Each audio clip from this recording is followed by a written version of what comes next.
Have you ever spent a little time trying to figure out what you should do? Think about it like this. You've got people and with the same situation, same circumstances, same opportunities, and different people choose to handle it in different ways.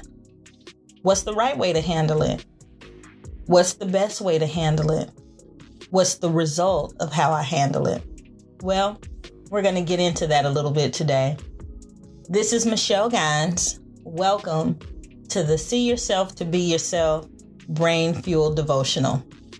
Day number 22. The Lord our God said to us in Horeb, "You have stayed long enough at this mountain.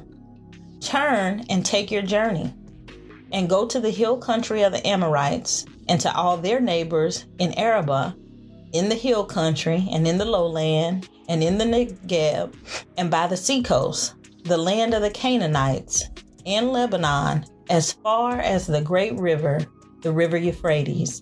That's Deuteronomy 1, verses 6 and 7 in the English Standard Version. You know, there's a parable that's told about God speaking, and 3 men have heard God speak. You know, can you imagine hearing God speak?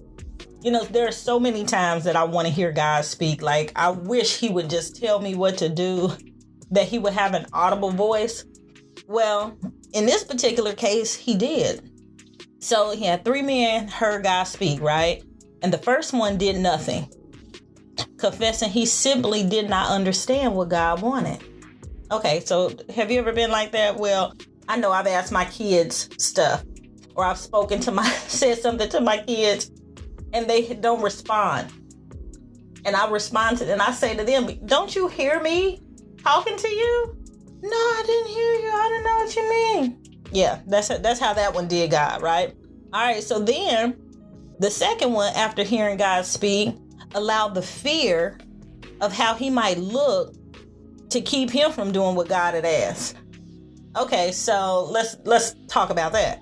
So God speaks, and everybody wants God to speak audibly, right? Not our pastors and preachers and our clergy and all of that, our friends and loved ones. We want to hear God's voice out loud, right? So then he hears God, and then out of fear of how he might look, kept him from doing what God had asked him to do. Please don't be like that. We do not want to be like the guy who been waiting on God to say something. He hears him out loud and then gets scared to do what God tells him to do. Okay, we're not going to do that. All right, so then there's the third guy, and he heard God, and though somewhat confused and a bit fearful, he set out on this journey of doing what God had asked him to do. And he had great blessings in his life. Great blessings in his life. Well, do you know that that's the same for you? Man, I think about all the time I may have wasted, all the things that I really believe that God had inspired me to do that I just never moved out on. Right now, I am here to tell you and encourage you.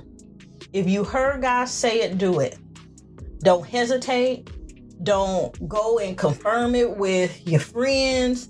Do what God says do, and do it immediately. Because those 3 men are still in our midst even today. No need to look around for them, for each of them exists within all of us. Right? Sometimes we've done that. Sometimes we act like we didn't hear God and understand what he said. You know, or sometimes we get scared. God said to do something, but you know, I'm afraid of how I might look. You know, people might judge me, so I don't do anything. And then you have the times when you heard God say do something, you did it, and you were blessed. And other people were blessed because of it as well. And so we got to be on it, you guys. I don't want you to hold back anything. Which of the 3 might you be today? After God speaks, what are we to do? Perhaps the answer might elude us because of its simplicity, but we are to do what God has said do. So after God speaks, it's time to move to that new level, that new place, that new outcome, that new result that you're looking for. I mean, think about all the times that we've been held up just because we were afraid, or we didn't quite understand, or we didn't know exactly how to get it done, but you were being called. There was a tug, there was a pull in your heart. You know, the people of Israel had nearly completed 40 years of wandering around in the wilderness, and a new generation was getting ready to enter the promised land. So Moses recounts for them the history of what had taken place before, as a warning not to repeat those same mistakes. He reminded them that God has spoken and what he expected from them after he speaks. We too must take heed. God is speaking to us today, and he's calling us to depart from our past and come to him. So my challenge for you is, what will your response be?